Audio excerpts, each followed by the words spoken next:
Hello मेरे प्यारे विद्यार्थियों, कैसे हैं आप लोग। होप आप सब बढ़िया होंगे बच्चों। मैं भी एकदम बढ़िया हूं।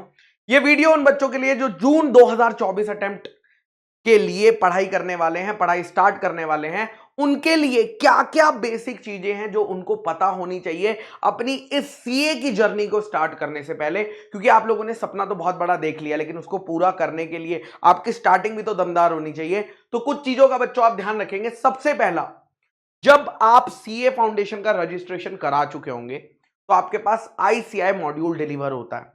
उससे आपको यह पता करना है कि भैया सीए फाउंडेशन के सिलेबस की अंडरस्टैंडिंग, कितने सब्जेक्ट्स हैं, एग्जैक्ट सिलेबस क्या है, पेपर पैटर्न क्या है, कितने मार्क्स का आता है, पासिंग क्राइटेरिया क्या है।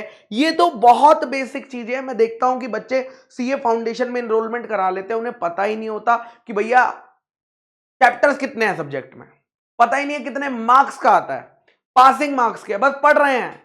अरे भैया बेसिक चीजें तो क्लियर कर लो पहले, उसके बाद अब आपको सिलेबस पता चल गया कि वास्ट सिलेबस है या कम सिलेबस है, तो आप अपनी कैपेबिलिटी के हिसाब से डिसाइड कर सकते हो कि आप किसी कोचिंग क्लास को ज्वाइन करना चाहोगे या सीए फाउंडेशन की सेल्फ स्टडी के थ्रू जाओगे।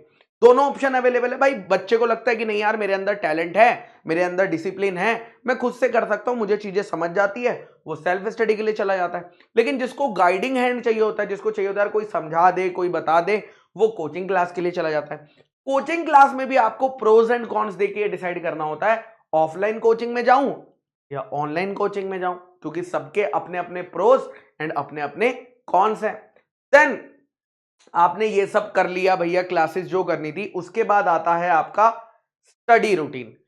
स्टडी रूटीन आपको एक प्रॉपर प्लानर बनाना होता है कि आपका कौन सा सब्जेक्ट कब तक खत्म हो जाएगा, पहली बार कब तक रिवाइज हो जाएगा। ये सारी बातें आपको पहले से ही प्लान करके चलनी होती है। मोटी मोटी आपको पता होना चाहिए कि यार इस मंथ तक मेरा पहला रिवीजन खत्म हो जाएगा, इस महीने तक मेरा दूसरा रिवीजन खत्म हो जाएगा।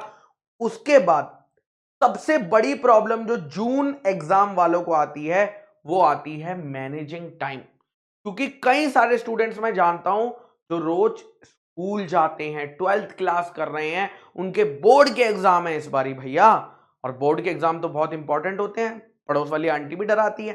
तो यहां पर टाइम मैनेजमेंट, क्योंकि सीए फाउंडेशन भी है, उसके बाद सीयूईटी भी है, तो यार कितनी सारी चीजें आपको मैनेज करनी है। तो आपको प्रायोरिटी सेट करनी होती है कि आपको कौन से मंथ में किसको प्रायोरिटी देनी है। सबको बराबर प्रायोरिटी नहीं देनी होती है। ये प्रायोरिटी ही तो आपको डिसाइड करनी होती है कि कब 12th को इंपॉर्टेंस देनी है, कब सीए फाउंडेशन को इंपॉर्टेंस देनी है। वो चीज आपको ध्यान से रख के अपना टाइम मैनेज करना है।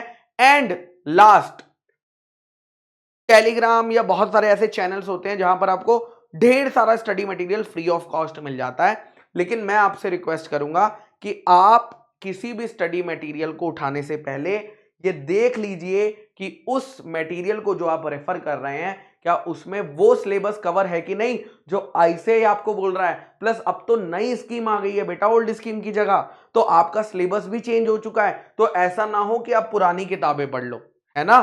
तो अगर आप आईसीआई मॉड्यूल के अलावा कोई और बुक रेफर कर रहे हैं तो मेक श्योर कि आपका वो स्टडी मटेरियल एकदम राइट है, आप गलत बुक नहीं पढ़ रहे। पता चला आप वो चीजें पढ़ रहे हैं जो एग्जाम में आने भी नहीं वाली है, और वो चीजें नहीं पढ़ने वाले हैं जो पढ़ रहे हैं जो कि आने वाली है। तो ये बहुत इंपॉर्टेंट है बेटा, right study material. ICI module is the best, कोई डाउट ही नहीं है उसमें। लेकिन उसके अलावा अगर आप कोई सप्लीमेंट्री बुक रेफर कर रहे हैं तो प्लीज इस चीज का मेक श्योर करना। आई होप ये टिप्स जो है आपको हेल्पफुल रहेंगी।